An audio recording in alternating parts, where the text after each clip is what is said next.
Hello बच्चों। आज मैं आपको कक्षा 9वीं जिसका विषय है गणित, इसकी वर्कशीट नंबर 3 समझाऊंगी, जिसकी डेट है मेरे पास 9 जुलाई। तो आज की वर्कशीट में हम क्या सीखने वाले हैं? तो जैसा कि हमको यहाँ पर दिख रहा है कि यहाँ पर क्या लिखा है, एक्सपोनेंट, जिसको हिंदी में क्या बोलते हैं, घातांक। तो आज हम इसके बारे में कुछ जानने वाले हैं। वैसे आप सभी को पता है कि क्या होते हैं घातांक। आपने 8th क्लास में भी पढ़ा है ना? 7th में भी थोड़ा बहुत किया है। अब 9th में आपको फिर से ये मिला। ठीक है। और ये आपको एनसीईआरटी बुक में भी आपकी चैप्टर नंबर 1 में ही आपको एक्सरसाइज 1.6 में मिलेगा। जो ये पूरी एक्सरसाइज है आपकी, वो इसी के ऊपर बेस्ड है। ठीक है। तो चलिए जानते हैं कि ये घातांक होता क्या है। देखो यहाँ पर लिखा है वह संख्या जो यह दर्शाता है कि एक संख्या स्वयं से कितनी बार गुना हो रही है। उदाहरण के लिए 2 की घातांक 3 को हम कहेंगे कि 2 की घात 3 है। यहाँ आधार 2 एवं घातांक 3 है। देखो आपको यहाँ पर ये कह रहा है कि वो संख्या, ये एक संख्या के वो जो ये बताता है कि एक संख्या अपने आपस में ही, मतलब वो खुद से ही कितनी बार गुना हो रही है। ठीक है। जैसे यहाँ पर दिया है कि 2 की घात जो है वो 3, 2 की घात 3 आपको यहाँ दे रखा है। इसका मतलब 2 कितनी बार अपने आप से गुना हो रहा है, 3 बार गुना हो रहा है। जिसमें से जो 2 है वो मेरा आधार है और जो 3 है वो मेरा क्या है, घातांक है। ठीक है। और इसको पढ़ते कैसे हैं, 2 की घात 3 को ऐसे पढ़ा जाता है। ठीक है। तो जब भी आपको बोले कि ऐसे 2 की घात 3 इसका मान बताओ, तो इसका मतलब ही यही है कि जो 2 है वो अपने आप से 3 बार गुना हो रहा है। तो ठीक है ना, हम उसको 3 बार गुना कर देते हैं। तो गुना करके कितना आएगा, 2 2 जा 4 2 जा 8, तो 8 आपका आंसर आ जाएगा, का मान आ जाएगा। ठीक है। तो ये तो था कि घातांक होता क्या है। चलिए अब हम यहाँ पर देखते हैं घातांक के कुछ नियम। ठीक है। और उनके उदाहरण दे रखे हैं और फिर एक एक क्वेश्चन हमको दे रखा है जो हमें खुद से करना है। तो अगर आपको ये नियम आते हैं तो ये घातांक का जो टॉपिक है ना, ये बहुत ही आसान है। बस ये नियम आपको अच्छे से आने चाहिए। ठीक है। चलिए जानते हैं क्या है ये नियम। ये आपको बताने से पहले मैं एक चीज और बता दूं कि ये सारे जितने भी नियम है ना, मैंने आपको एक अलग से वीडियो में एग्जाम्पल्स के साथ, उदाहरण के साथ अच्छे से समझा रखे हैं। ठीक है। तो मैं आपको उसका लिंक नीचे डिस्क्रिप्शन में दे दूंगी, आप वहां से वीडियो देखिएगा और ये सारे जितने भी नियम है उन्हें अच्छे से समझ लीजिएगा, क्योंकि आपके पास ये एक्सरसाइज 1.6 में आपको दोबारा मिलेंगे। पूरी ही एक्सरसाइज इन्हीं पे है। छोटी सी एक्सरसाइज है, वैसे तो 3 ही क्वेश्चन है, लेकिन आने तो चाहिए ना, इसीलिए। ठीक है। और हमने क्लास 9th का अपना एनसीईआरटी से कोर्स भी स्टार्ट कर दिया है। ठीक है ना। तो मैं उसकी लिंक भी आपको नीचे डिस्क्रिप्शन में दे दूंगी, तो वहां पर आपको सारी वीडियोस मिल जाएंगी क्लास 9th के एनसीईआरटी की, मैथ्स की। ठीक है। हर एक प्रश्नावली की, जितनी भी एक्सरसाइज में जितने भी क्वेश्चन है, आपको उन सब की वीडियो वहां पर मिल जाएगी। ठीक है। चलिए देखें क्या है घातांक के नियम। पहला नियम हमको क्या कहता है, तो पहला नियम हमें ये कहता है कि अगर एक आधार की जो घात है और जो दूसरे आधार की घात है, इसमें अगर दोनों आधार एक जैसे हो तो होता क्या है, और बीच में क्या हो, गुना हो, मल्टीप्लाई हो, तो जो ये घात है ना, ये जुड़ जाती है, जोड़ देते हैं। तो आप देख लो यहाँ पर a की घात x है और a की घात y है, तो इन दोनों में आधार जो है वो सेम है, एक जैसा है a, और बीच में क्या है, गुना का साइन है, तो घात क्या हो जाएंगी, जुड़ जाएंगी। तो जो आधार एक जैसा है उसको हम एक ही बार लिख देते हैं a, और इन घात को क्या कर देते हैं, जोड़ देते हैं। अभी थोड़ा सा कम समझ आया होगा, है ना? ऐसा करते हैं, उदाहरण देखते हैं तो और अच्छे से समझ में आ जाएगा। देखो जैसे कि उदाहरण में आपको यहाँ पर दिया है 2 की घात 3 और 2 की घात 2 और 2 की घात 3, ये दिया है उदाहरण में। आप देख लो दोनों का आधार एक जैसा है और बीच में गुना का साइन है, तो आप क्या करो, आधार को एक बार लिखो और घात को जोड़ दो, 2 + 3 कर दो। ठीक है। तो 2 + 3 कितना होगा, 5 होगा। तो कितना आ गया, 2 की घात 5 आ गई। 2 की घात 5 का मतलब क्या है कि 2 अपने आप से ही 5 बार गुना हो रहा है। तो ठीक है, 2 को 5 बार गुना कर देते हैं। जब गुना किया तो कितना आ गया, 32, मेरा आंसर आ गया। क्लियर हुआ? एक और क्वेश्चन करेंगे तो और अच्छे से क्लियर हो जाएगा। देखो यहाँ पर है 5 की कितनी है, 5 की घात 3 है और यहाँ 5 की घात 2 है। आप देख लो दोनों का आधार एक जैसा है और बीच में कौन सा साइन लगा हुआ है, गुना का साइन लगा है। तो ठीक है, जब आधार एक जैसे है तो आधार को एक बार लिख देते हैं, और बीच में गुना का साइन है ना, तो घात क्या हो जाती है, जुड़ जाती है। जोड़ दो। तो जोड़ने के बाद कितना आएगा आपके पास, 5 की घात कितनी आएगी, 5 आएगी। इसका मतलब जो ये 5 है ना, ये अपने आप से ही 5 बार गुना हो रहा है। तो ठीक है, इसको 5 बार गुना कर देते हैं फिर, 5 इंटू 5 इंटू 5 इंटू 5 इंटू 5। ठीक है। अब आप चाहो तो डायरेक्ट आंसर भी लिख सकते हो, नहीं तो आप क्या कर सकते हो, इन दोनों को गुना किया तो 25 आएगा, इन दोनों 5 को गुना करेंगे तो 25 आएगा, और इस 5 को ऐसे ही छोड़ देते हैं। अब 25 को 25 से जब हम गुना करेंगे तो 625 आएगा, इंटू में 5 ऐसे है। बस अब आप इसे इंटू कर दो, 5 5 जा 25, 5 2 जा 10 और एक 1, 5 6 जा 30 और एक 31। ठीक है, 5 5, अच्छा यहाँ पर थोड़ी सी गलती कर दी मैंने, 5 5 जा 25, 5 2 जा 10 और एक 12। ठीक है, हाँ 3125 आएगा। क्लियर हो गया। चलिए, पहला नियम आपको समझ में आ गया। अब दूसरा नियम आपके पास ये, दूसरा सेम ही नियम है, बस है क्या कि बीच में वहां पर गुना था, मल्टीप्लाई, यहाँ पर बीच में क्या है आपके पास, डिवाइड, भाग करना है। ठीक है, तो जब आपके पास दो आधार हो और एक जैसे हो, जैसे कि अगर एक ही घात जो है वो x है, बीच में डिवाइड का साइन है, और फिर एक ही घात जो है वो y है। आप देख रहे हो यहाँ पर आधार एक जैसे हैं, घात अलग है, और बीच में कौन सा साइन है, डिवाइड। पहले वाले नियम में मल्टीप्लाई था, दूसरे वाले में क्या है, डिवाइड। तो सेम घात जो है, आप क्या करोगे, अब घात को माइनस कर दोगे, घटा दोगे, और आधार एक ही बार लिख दोगे। तो जब बीच में मल्टीप्लाई होगा तो घात जुड़ जाती है, और जब बीच में डिवाइड होता है तो घात क्या हो जाती है, घट जाती है, मतलब कि माइनस हो जाती है दोनों। क्लियर। उदाहरण देखें, चलो। तो यहाँ पर लिखा है 2 की घात 5 और 2 की घात 5 और 2 की घात 3 है, इसको आप ऐसे भी लिख सकते हो। हाँ, एक और चीज बताऊंगी, कई बार हमें ना ऐसा लगता है कि जो ये डिवाइड और जो ये अपॉन है अलग अलग है, नहीं, दोनों ही एक ही चीज है।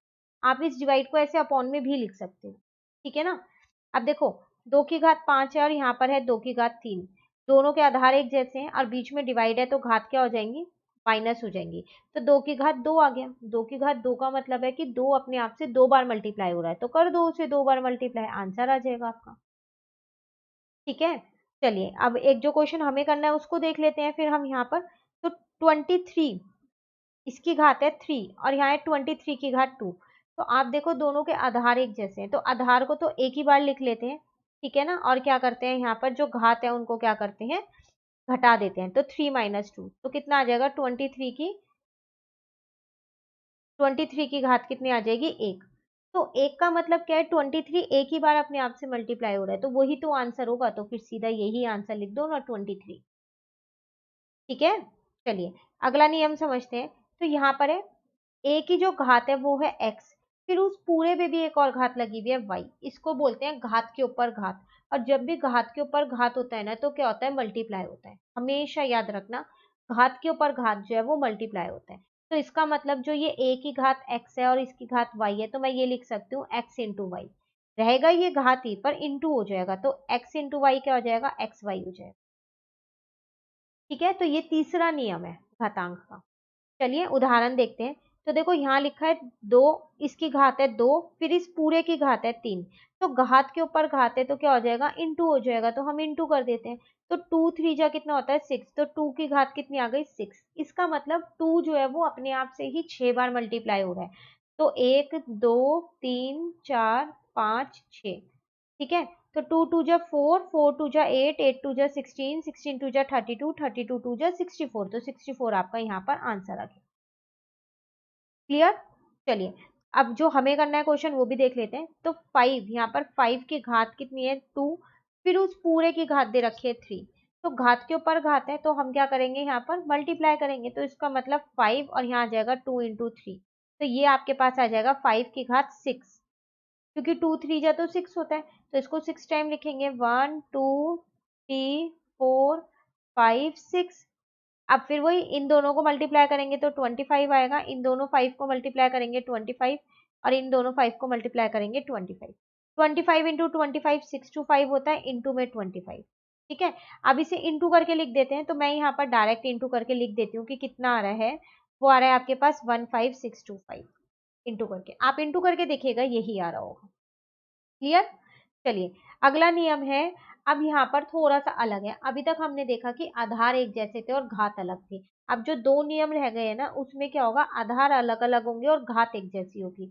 जैसे कि अगर हम यहाँ पर लेते हैं, a की जो घात है x है और b की जो घात है वो x है। तो आप देखो यहाँ पर जो घात है वो तो एक जैसी है, लेकिन जो आधार है वो अलग अलग है, a और b। तो कोई बात नहीं, जब आधार एक जैसे थे तो हमने आधार एक बार लिखा था ना, और घात को या तो प्लस किया था या माइनस किया था। ये क्या था। अब यहाँ पर घात एक जैसी और आधार अलग है, तो घात को एक बार लिख देते हैं और आधार को ऐसे लिख देते हैं, तो a अपॉन बी की पूरे की घात हो गई x।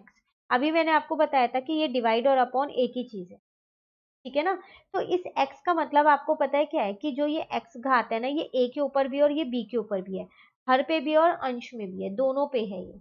कई बार हम क्या करते हैं, इसको सिर्फ एक ही पे लगा देते हैं, नहीं, फिर ये दोनों पे है अगर आपके पास घात से एक जैसी है तो। ठीक है, उदाहरण से समझाती हूँ और अच्छे से समझ में आ जाएगा। जैसे यहाँ 2/3 की घात दे रखी है आपको 4, तो 2/3 की घात जो 4 है उसका मतलब क्या है, जो ये घात 4 है ना, ये 2 पे भी और 3 पे भी है, तो 2 को भी आप 4 बार लिखोगे और 3 को भी आप 4 बार लिखोगे, खाली एक ही को नहीं लिखोगे। ठीक है, अब इसको जब आप करोगे तो 16 आएगा और इसको करोगे तो 81 आएगा। क्लियर। हमारे पास जो क्वेश्चन, अरे सेम ही क्वेश्चन दे दिया है, जो हमको उदाहरण दिया था वही इन्होंने दे दिया है कि 2/3 की जो घात है वो कितनी है, 4 है, तो ये तो सेम ही है, आप यही लिख सकते हो सेम। ठीक है, चलिए एक क्वेश्चन बच गया करने से, है ना। चलो आगे समझते हैं। लास्ट रह गया है। अब यहाँ पर डिवाइड था तो इस बार यहाँ पर मल्टीप्लाई है, तो आधार अलग अलग है लेकिन घात एक जैसी है, तो कोई बात नहीं, ऐसा करते हैं, घात को एक ही बार लिख देते हैं और आधार को एक ब्रैकेट में लिख देते हैं। तो a into B, A B तो होगा, तो मैंने इसलिए डायरेक्ट ए बी ही लिख दिया। ठीक है, उदाहरण से समझते हैं। 2 की घात 3 है, 3 की घात 3 है, घात दोनों की ही सेम है 3, तो घात एक ही बार लगा दी है 3, और 2 और 3 को एक ब्रैकेट में रख दिया, बीच में इंटू है तो इंटू करेंगे और बीच में डिवाइड होगा तो डिवाइड करेंगे। ठीक है, अब 2 इंटू 3 कितना होगा, 6 होगा, तो 6 की घात कितनी हो गई, 3 हो गई। 6 की घात 3 का मतलब है कि 6 अपने आप से ही 3 बार मल्टीप्लाई हो रहा है, तो ठीक है, तो इसको 6 को 3 बार मल्टीप्लाई करेंगे तो कितना आएगा, 216। ठीक है, क्लियर। क्वेश्चन किया मिला है हमें, बिल्कुल मिला है और अलग भी है, तो ये आप इसमें याद से लिख लीजिएगा इसका आंसर, कहीं आप लिखना भूल जाओ।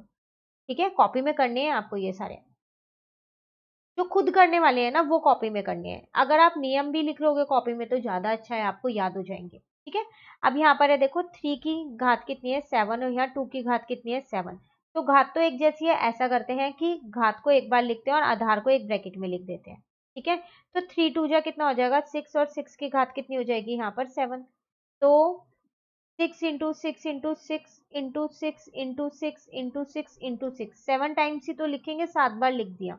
इन तीनों 6 का तो आएगा 216, और इन तीनों 6 का भी आएगा 216, इंटू में 6 है। अब इन सबको मल्टीप्लाई करना है, ठीक है, तो मैं डायरेक्ट आंसर लिख देती हूँ, आप क्या करोगे, इसको मल्टीप्लाई करके जरूर देखोगे एक बार। तो 2799936 आपका यहाँ पर आंसर आ गया। क्लियर, कहीं पर डाउट तो नहीं है, जहां भी आपको डाउट हो तो आप कमेंट करके मेरे से पूछ लीजिएगा। ठीक है, चलिए अब आगे बढ़ते हैं। अभी 2 नियम और रह रहे हैं, तो ये 2 नियम उन्हीं के साथ क्यों नहीं लिखे, इन्हें अलग क्यों लिखा, ये कुछ अलग है या फिर कुछ स्पेशल है, तो ये थोड़े से अलग हटके नियम है और है भी अच्छे से देखो।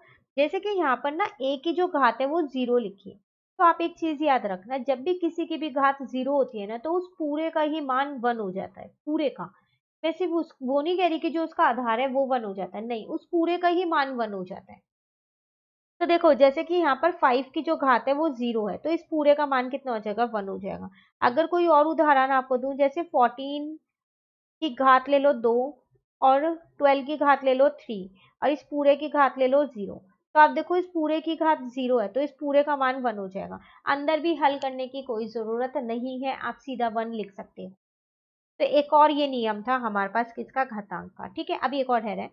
तो देखो यहाँ पर आप देख रहे हो, जो ये घात है ये माइनस में है, अभी तक जब हम ऊपर जितनी भी करके आए ना, वो उसमें सारी घात हमें प्लस की मिली, एक ये वाला माइनस का है, तो कोई बात नहीं, माइनस का है तो बहुत आसान है। देखो जब भी आपके पास घात माइनस में होना, तो आप क्या करो, जो आपका आधार है ना उसे पलट दो। पलटने का मतलब है उसका हर को अंश बना दो और अंश को हर बना दो।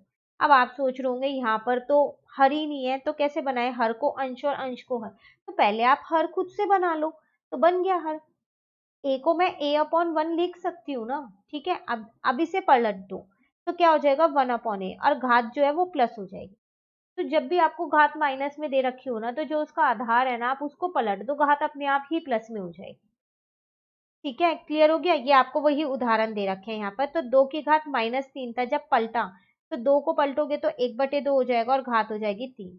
आप इसको ऐसे भी लिख सकते हो, क्योंकि एक पे कितनी भी घात लगा लो उसका मान एक ही रहने वाला है।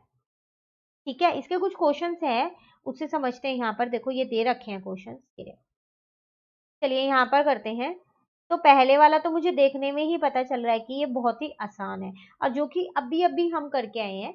वो क्या था कि अगर जिसकी भी घात 0 होती है ना, उस पूरे का मान क्या हो जाता है, 1 हो जाता है। तो मैंने भी यहाँ पर क्या किया, 1 लिख दिया। ठीक है, दूसरे वाला भी आसान है। अभी हमने किया था कि जब भी घात माइनस की होती है तो जो उसका आधार होता है ना, उसको पलट देते हैं, और जो घात है वो प्लस की हो जाती है। हो गई ना ये प्लस की पलटते के साथ ही, इसके नीचे कुछ नहीं था तो आप 1 लिख सकते थे। ठीक है, अब 1/7 की घात 2 है, तो इसका मतलब ये 2 बार अपने आप से मल्टीप्लाई हो रहा है, तो यहाँ पर आ जाएगा 1/49। क्लियर। चलिए तीसरा देखते हैं। 13, इसकी घात है 5 और 15 की भी 5 है। पहले एक बार क्वेश्चन लिख लें यहाँ पर, फिर करते हैं। ठीक है, देखो अभी तो हमने किया कि जिसकी भी घात 0 होती है उस पूरे का मान 1 हो जाता है, तो हम इस पूरे को फिर 1 ही लिख देते हैं। अब ऐसा तो नहीं है कि पहले 13 को 5 बार गुना करेंगे, फिर 15 को 5 बार गुना करेंगे, फिर जो दोनों के आंसर आए हैं उनको प्लस करेंगे, फिर देखेंगे। नहीं नहीं, इतना नहीं करेंगे। जब घात 0 है और ये नियम है, जिसकी भी घात 0 हो उसका मान 1 हो जाएगा, तो सीधा 1 लिख देंगे। है ना, बाद में नीचे जाके भी लिखना तो 1 ही है ना, तो यहाँ पर सीधा ही 1 लिखेंगे फिर हम। ठीक है, चलिए नेक्स्ट वाला देखते हैं। लास्ट है। 3/5 की घात जो है वो 2, उसकी फिर एक और है इसमें 3/5। अच्छा पहले मैं लिख लूं फिर मैं आपको बताती हूँ। इसमें दो नियम एक साथ लग रहे हैं। अभी हम ऊपर एक नियम करके आए थे कि जब भी घात के ऊपर घात होती है तो वो क्या हो जाती है, मल्टीप्लाई होती है ना, मल्टीप्लाई। तो चलो पहले वही वाला नियम फिर हम यहाँ पर लगा देते हैं। तो 2 इंटू में -1 हो जाएगा। ठीक है, तो ये आपके पास कितना हो गया, -2। अब दूसरा नियम कौन सा लग रहा है, अभी हमने एक और नियम किया था कि जब भी घात माइनस में होती है तो अगर हम उसके आधार को पलट दें तो जो घात है वो प्लस की हो जाती है। तो इसको भी पलट दो फिर आप, तो 5/3 हो जाएगा, और जो घात है वो क्या हो जाएगी, प्लस की हो जाएगी। अब इसका मतलब है कि जो 5 है वो भी 2 बार गुना का है, और जो 3 है वो भी 2 बार गुना का है। ठीक है ना, तो 5 5 जा 25 और 3 3 जा 9 हो गया। ये मेरा आंसर आ गया। क्लियर। कहीं पर दिक्कत, कहीं भी डाउट हो कमेंट करके आप पूछ लीजिएगा। चलिए वर्कशीट तो कंप्लीट हो गई है, लेकिन अभी हमारी नहीं कंप्लीट हुई है। क्यों, क्योंकि अभी आपका होमवर्क क्वेश्चन रह रहा है देने से। रहना है ना, चलो अब मैं आपको यहाँ पर एक होमवर्क क्वेश्चन देती हूँ। बहुत ही आसान सा दे रही हूँ। ठीक है, एक ही दे रही हूँ, ज्यादा नहीं दे रही। तो 13 ले, थोड़ा सा बड़ा नंबर ले लेते हैं चलो। ठीक है, 23 ले लेते हैं चलो। 23 की घात जो है वो 5 है यहाँ, और 23 की घात जो है यहाँ पर कितनी ले, 2 ले लेते हैं। ठीक है, तो बहुत बड़ा हो जाएगा, चलो छोटा कर देती हूँ। आप लोग कहोगे कि इतना बड़ा क्वेश्चन दे दिया मैम ने, है ना। इसको चलो छोटा करके ये वाला ले लेते हैं, ये वाला नियम से कर लेते हैं। ठीक है, अब तो आप बता पाओगे कमेंट करके। अब मुझे सब बच्चों का कमेंट में आंसर चाहिए, मैंने छोटा कर दिया है। ठीक है, तो एक ही नियम लग रहा है और बहुत आसान सा नियम लग रहा है। मुझे कमेंट करके बताइएगा जरूर कि इसका क्या आंसर आया। ठीक है, चलिए वर्कशीट हमारी यहाँ पर कंप्लीट हो गई है। कौन सी थी ये, वर्कशीट नंबर 3 थी। अब जो नेक्स्ट वर्कशीट है वो नेक्स्ट वीडियो में करेंगे। एक बार वीडियो आप जरूर देख लीजिएगा, जो मैं आपको डिस्क्रिप्शन में जिसका लिंक दूंगी, ताकि आपके घातांक के जितने भी नियम है ये पूरा अच्छे से आपका क्लियर हो जाए। ठीक है, तो नेक्स्ट वर्कशीट नेक्स्ट वीडियो में करेंगे। अगर आपको ये वीडियो अच्छी लगी तो इसे लाइक जरूर कीजिएगा और मेरे चैनल को सब्सक्राइब कीजिए। Thank you.